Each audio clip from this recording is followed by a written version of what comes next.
Imagine this. You're in the garden, watering your plants, and suddenly you stop and think, how often does this need water?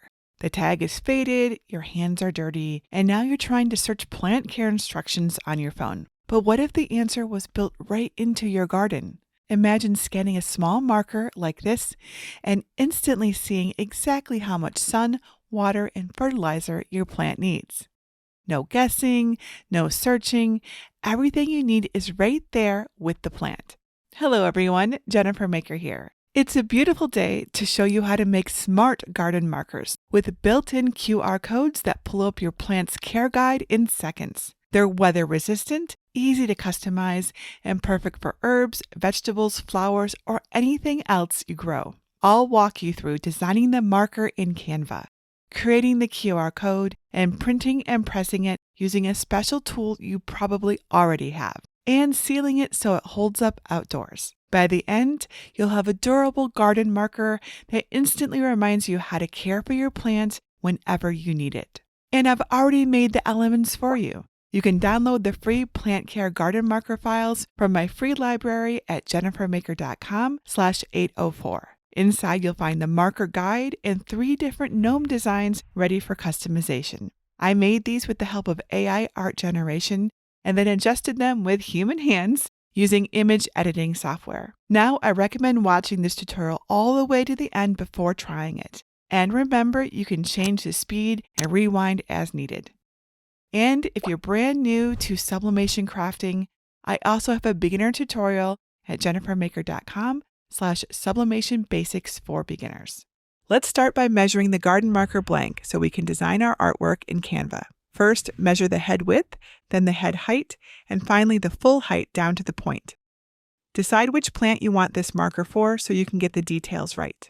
Now let's design the marker so the QR code and artwork fit perfectly on the blank.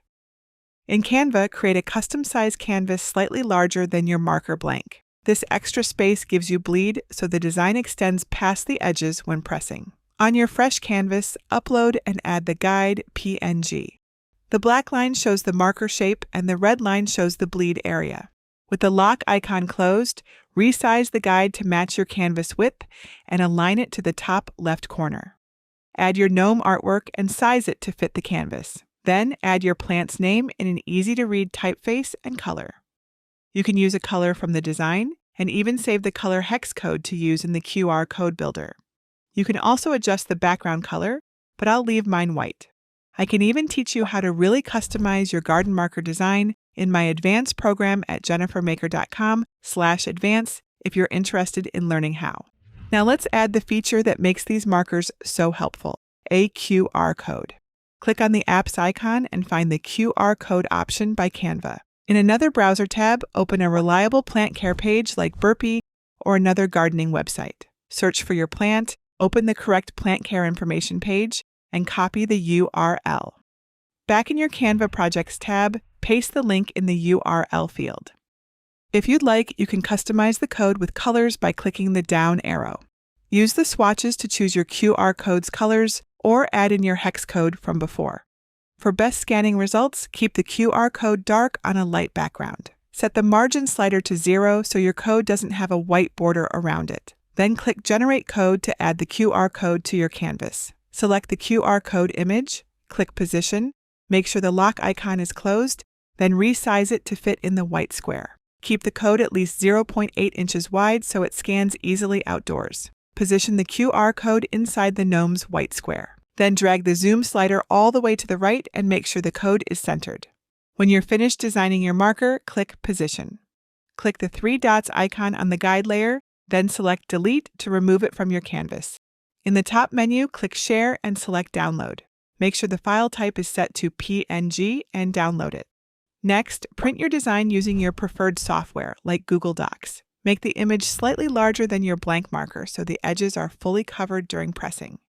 If you are using the garden marker blanks on my supply list, this is one of the rare sublimation projects where you don't mirror the design because we're pressing on the back and viewing from the front. The colors will look dull, but that's normal. They'll be bright and beautiful after heat is applied.